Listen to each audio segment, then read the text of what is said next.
ثناء اللہ خان صاحب ہیں، senior journalist ہیں اسلام آباد میں، کافی ایکسپیرینس جرنلسٹ ہیں، اوتھینٹک جرنلسٹ ہیں، اور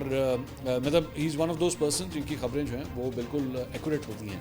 تو انہوں نے یہ رپورٹ کیا ہے کہ جناب 5 یوٹیوبرز ہیں جن کے بینک اکاؤنٹس جو ہیں وہ بند کیے گئے ہیں. اب وہ جو نام بتا رہے ہیں اس میں انہوں نے کہا ہے کہ جی صدیق جان، سمیع ابراہیم، اسد علی طور، عمران ریاض خان اور صابر شاکر صاحب،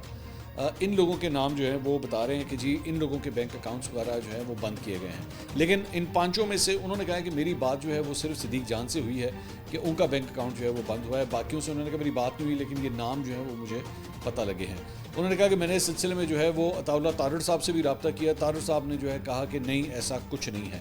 لیکن انہوں نے کہا کہ میرے پاس کنفرم خبر ہے، مجھے صدیق جان نے کنفرم کیا کہ جی بینک اکاؤنٹس اس طرح بند کیے گئے ہیں. انہوں نے کہا کہ ان کو ایف بی آر کی جانب سے نوٹسز وغیرہ بھی آ رہے تھے، اور اب صرف ان کے بینک اکاؤنٹس نہیں بلکہ ان کی فیملی ممبرس کے بینک اکاؤنٹس بھی جو ہیں وہ بند کیے گئے ہیں. تو ثناء اللہ صاحب کی جانب سے یہ بتایا گیا ہے کہ انہوں نے اس سلسلے میں جب تھوڑی سی تحقیق کی ہے تو انہیں یہ بات پتہ لگی ہے کہ اس سلسلے میں کیا یہ اتھارٹی ہے ایف آئی اے کے پاس، جو ہے کیا یہ اتھارٹی ہے کہ وہ کسی کے بینک اکاؤنٹس وغیرہ جو ہے اس طرح بند کر سکتے ہیں. تو اس پہ ان کو یہ نالج ملی ہے کہ جی اگر آپ کے اوپر الزامات ہوں اور کہ جی آپ اسٹیٹ کے اگینسٹ اینٹی اسٹیٹ ایکٹیویٹیز میں آپ ملوث ہیں، تو اس بنیاد کے اوپر جو ہے وہ آپ کے بینک اکاؤنٹس کو بند کیا جا سکتا ہے. اب سوال یہ ہے کہ یہ فیصلہ کس طرح کیا جائے گا کہ کیا کوئی شخصیت، کوئی یوٹیوبر اینٹی اسٹیٹ ایکٹیویٹیز میں ملوث ہے یا نہیں ہے، اس کا فیصلہ کس طرح ہوگا. اب یہ ہونا تو یہ ٹیکنیکلی تو ہونا تو یہ چاہیے کہ پہلے فیصلہ ہو کہ کوئی شخص جو ہے وہ اینٹی اسٹیٹ ایکٹیویٹی میں ملوث ہے، اس کے بعد کی یہ کارروائی ہو. یہاں پہ یہ کیا ہوا ہے کہ پہلے بینک اکاؤنٹس بند ہوئے ہیں، بعد میں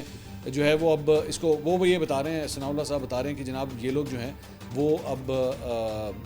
کورٹس کی طرف جائیں گے اور کورٹ میں جا کے اس اقدام کو جو ہے وہ چیلنج کریں گے کہ جی یہ بینک اکاؤنٹس جو ہیں وہ کس طرح بند کر دیے گئے. اچھا وہ یہ کہہ رہے ہیں کہ صرف ان کے نہیں بلکہ ان کے فیملی ممبرز وغیرہ بھی جو ہیں، یعنی کہ بیگم یا بہنیں یا ماں باپ، ان کے اکاؤنٹس بھی اسی طرح فریز کر دیے گئے ہیں کیونکہ وہ ان کے ساتھ کنیکٹڈ ہیں. تو صرف اور یہ نہیں بلکہ انہوں نے کہا کہ ان کے کریڈٹ کارڈز اور ایزی پیسہ یا جائز کیش اکاؤنٹس وہ بھی جو ہے وہ منجمد کر دیے گئے ہیں، انہیں بھی بند کر دیا گیا ہے. تو دس از کوائٹ سرپرائزنگ، کیونکہ میرے لیے تو امپورٹنٹ بات یہ ہے کہ کم از کم کوئی کورٹ آف لا کم از کم کوئی ڈگری تو دے کسی کے بارے میں. جب تک وہ ڈگری نہیں دیتا، کسی کو اینٹی اسٹیٹ ڈکلیئر نہیں کرتا، اس سے پہلے جو ہے وہ کس طرح اس کے اگینسٹ یہ کارروائی کی جا سکتی ہے.